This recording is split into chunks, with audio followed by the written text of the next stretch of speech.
একতরফা হয় না কিছুই, ভালো কিংবা মন্দ। প্রতিরোধ ব্যবস্থা গড়তেই হবে, চাই যদি করিতে তা বন্ধ। যে কোনো বিষয়ে, যে কোনো অন্যায়ে, যে কোনো নষ্টামিতে, যে কোনো ক্ষয়ক্ষতির দিক, যেমন নেশা, সুদ ঘুষ, দুর্নীতি, চরিত্রহীনতা, পরকীয়া ইত্যাদি বিষয়গুলো যদি আমরা প্রতিরোধ করতে চাই, অবশ্যই সেই মাধ্যমগুলো কি যা যেখান থেকে শুরু হচ্ছে সেই মাধ্যমগুলো আসলে বন্ধ করতে হবে, সেই দরজাগুলো বন্ধ করতে হবে, সেই জানালাগুলো বন্ধ করতে হবে, সেই ভেন্টিলেটরগুলো বন্ধ করতে হবে। আমি যদি চাই যে আমার এখানে শাক পাতা লাগিয়েছি ইত্যাদি, আমার এখানে কোনো গরু ছাগল বা মুরগি প্রবেশ করবে না, তাহলে আমার সেখানে এরিয়াটা ঘিরতে হবে, ঘিরে নিয়ে আমার সেখানে নিরাপদ ব্যবস্থা করতে হবে। আমি যদি চাই যে আমার বাউন্ডারির ভিতরে কেউ প্রবেশ না করুক, তাহলে আমার সেখানে প্রাচীর দিতে হবে, গেট লাগাতে হবে সেখানে। তারপরেও যদি কোনোভাবে অন্য মানুষ ওয়াল টপকে বা সামহাও যদি আসতে চেষ্টা করতে পারে, তাহলে সেখানে আমায় নিরাপত্তা কর্মী রাখতে হবে। নয়তো আর উপরে ইলেকট্রিক সিটির ব্যবস্থা করতে হবে, যে তুই রাত্রে যখন ঘুমিয়ে থাকবো তখনও যদি আসিস তাহলে তুই আলায় মারা যাবি। মানে কেউ যদি আমাকে নক না করুক, আমি যদি চাই, তাহলে আমার সেই মাধ্যমগুলো, আমার সাথে যোগাযোগের সেই রাস্তাগুলো বন্ধ করতে হবে। আমি এখন কোনো কিছুই বন্ধ করছি না, আমি খোলামেলাভাবে সব রেখে দিয়েছি আওলা বাওলা ঝাওলা করে।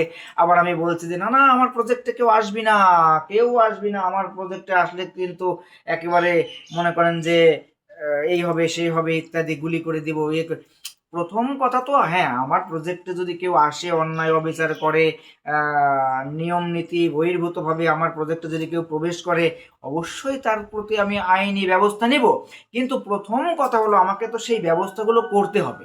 হয় প্রাচীর দিয়ে ঘিরে রাখতে হবে, নয়তো নিরাপত্তা কর্মী রাখতে হবে, নয়তো আগে থেকেই একেবারে অ্যানাউন্সমেন্ট দিয়ে দিতে হবে। একটা ব্যবস্থা তো করতে হবে। এখন কোনো ব্যবস্থাই আমি করি নাই, কোনো নোটিশও আমি দিই নাই, আন্দাজে আমি মানে কেউ আসলো আর তাকে আমি দোষী করে দিলাম, গল্পটা তো এরকম হবে না। মানুষের ক্ষেত্রেও তাই, সম্পর্কের ক্ষেত্রেও তাই। আমি এখন মনে করেন যে খোলামেলাভাবে চলাফেরা করলাম, আমি আকর্ষণীয়ভাবে নিজেকে উপস্থাপন করলাম অনলাইনে অফলাইনে, মনে করেন যে এখানে খোলা সেখানে খোলা, জানালা খোলা, দরজা খোলা, ভেন্টিলেটর খোলা, ফোন নাম্বার বিলানো, বিভিন্ন রকমভাবে ইনবক্স খোলা, তারা আমাকে নক করছে, আমি তাকে সাড়া দিচ্ছি, একদিন দুই দিন তিন দিন মনে করেন যে তারপরে জড়িয়ে যাচ্ছে। বন্ধু বান্ধবের সাথে, সহপাঠী সহকর্মীদের সাথে ওঠা বসা করতেছি, একদিন দুই দিন তিন দিন বিড়ি গাঁজা তারা খাচ্ছে, তাদের সাথে আমিও দেখা যাচ্ছে দুই এক টান মারছি, তারপর অভ্যাস হয়ে যাচ্ছে। পরে দেখা যাচ্ছে তাদের সাথে ইন্টিমেট হয়ে যাচ্ছে, ইন্টিমেসির সময় ওইগুলো অভ্যাস করে ফেলছি। পরে দেখা যাচ্ছে আমার নিজের বৈবাহিক জীবনেও সেগুলো আমি প্র্যাকটিস করতে যাচ্ছি। এরকমই তো হচ্ছে সমাজে। এই যে বিড়ি গাঁজা সিগারেট মদ ইত্যাদি, মানে বাবা টাবা অন্যান্য যারাই যেখান থেকে যা কিছু খাচ্ছে বা খায় বা অভ্যাস করে নিয়েছে, তারা দেখবেন হুট করে তো কেউ খারাপ হয়ে যায় না। ভালো সঙ্গে, ওই তো কথাই আছে, সৎসঙ্গে স্বর্গে বাস, অসৎ সঙ্গে সর্বনাশ। মানে কি বলে, সঙ্গ দোষে লোহা ভাসে, এরকম একটা কথা আছে, মানে এই বেশ কথাগুলো আছে প্রচলিত আমাদের সমাজে।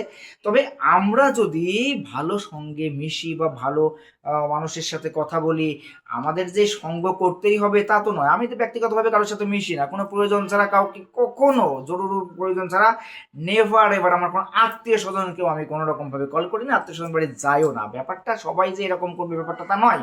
আমরা সামাজিক প্রাণী, আমাদের প্রয়োজনে মানুষের সাথে কথা বলতে হয়, কিন্তু সেটা একটা সীমাবদ্ধতার মধ্যে থেকে শৃঙ্খলা বজায় রেখে।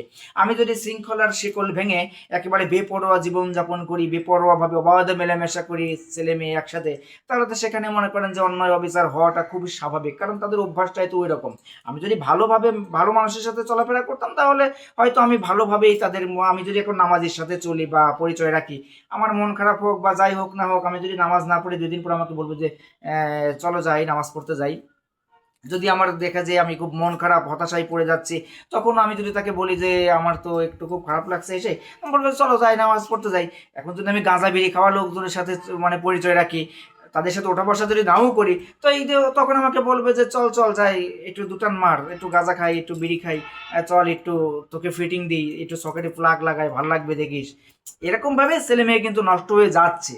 এই যে আধুনিকতার দাবিতে ব্যক্তি স্বাধীনতা এই সম অধিকারে নানান রকম ভাবে মোড়কে আমার দেহ আমার সিদ্ধান্তে বিভিন্নভাবে এইভাবে ছেলে মেয়েগুলো নষ্ট হয়ে যাচ্ছে। এবং এই নেশাজাত দ্রব্য, ধূমপান বা অন্যান্য সবকিছুই প্রতিরোধ ব্যবস্থা করার জন্য পারিবারিক, সামাজিক, রাষ্ট্রীয়ভাবেও কার্যকর ব্যবস্থা গ্রহণ করা ভীষণভাবে জরুরি। যেখান থেকে উৎপাদন হচ্ছে, উৎপন্ন হচ্ছে, আমদানি রপ্তানি হচ্ছে, তাদেরকে আসলে বন্ধ করা উচিত। তাছাড়া যে খুচরা খাচরা যারা এখান থেকে সেখান থেকে সিপা চাপাই কেনাকাটা করছে, ওদেরকে রোধ করলে বা ওদেরকে বন্ধ করলে আসলে মূল ঘাঁটি যদি আমার মানে খোলা থাকে, তাহলে তো সেটা আবার পেয়ে যাবে। গাছের গোড়া থেকে একেবারে কেটে দিতে হবে প্রত্যেকটা সমস্যা। ব্যক্তি জীবনে বলেন, কর্মজীবনে বলেন, শিক্ষা জীবনে বলেন, পারিবারিক জীবনে বলেন, সামাজিক জীবনে বলেন, সব ক্ষেত্রে যে কোনো সমস্যা নির্মূল করতে হবে একদম গোড়া থেকে। না হলে কিন্তু আবার সেটা ওই যে গাছের কুশি বেরোনোর মতো আবার একটু একটু করে মনে করেন যে ছোট বড় কুশি বের হবে, আবার একটু মানে ডালপালা বের হয়ে আবার ছড়িয়ে যাবে। আমাদের দেশে প্রতিটা অন্যায়ের দেখবেন যে বিচার ব্যবস্থা যেরকম যে ঘটনা রটনা এটার পেছনে যে ঘটনাগুলো থাকে সেইগুলো খুব একটা যাচাই বাছাই করা হয় না, সেগুলো একেবারে গোড়া থেকে নির্মূল করা হয় না, বিদায় শিকড় রয়ে যায়, ওইগুলো থেকে আবার গাছ জন্মায়, আবার এই ধারাবাহিকতা চলতেই থাকে। এই জন্য প্রতিটা মানুষ প্রতিটা জায়গায় প্রতিটা বিষয়কে খুবই সূক্ষ্মভাবে সচেতনতার সাথে বিচক্ষণ দৃষ্টি দিয়ে এবং সুচিন্তিত মতামতে নিজেকে শান্ত রেখে বুদ্ধিমত্তার সাথে উপযুক্ত এবং কার্যকর ব্যবস্থা করবার জন্য নিজেদের জন্য আমরা প্রস্তুত করি সব রকমভাবে, আইনি ভাবে এবং পারিবারিক সামাজিক সবভাবেই। আমাদের ছেলেমেয়েরা ভাই বোনেরা কখন কোথায় কিভাবে যাচ্ছে, কাদের সাথে পরিচয় রাখছে, কাদের সাথে যোগাযোগ রাখছে, আমার স্বামী স্ত্রী সব কিছু মিলিয়ে তাদের সার্কেলটা কি, তাদের ওঠা বসা কি, তাদের যোগাযোগ ব্যবস্থা কোথায় কোথায়, এগুলো সব ব্যাপারে যাচাই বাছাই করা উচিত এবং তাদেরকে সীমাবদ্ধ জীবনযাপন শৃঙ্খলার মোড়কে মুড়িয়ে তাদেরকে অভ্যাস করে গড়ে তোলা উচিত। যারা দেখবেন যে বেপরোয়া উচ্ছৃঙ্খল বেহায়াপনা, তারা খোঁজ দিয়ে দেখবেন তাদের ইতিহাস কিন্তু এরকমই। যতটুকু সময় আছে খুব চিন্তা ভাবনা করে শৃঙ্খলিত জীবনযাপন করি, ভালো থাকি, ভালো রাখি। NZ love and life motivation club করতে আমি কাউন্সিলর জ্যাক ড্যানফোর্ড বিদায় নিচ্ছি। আল্লাহ হাফেজ।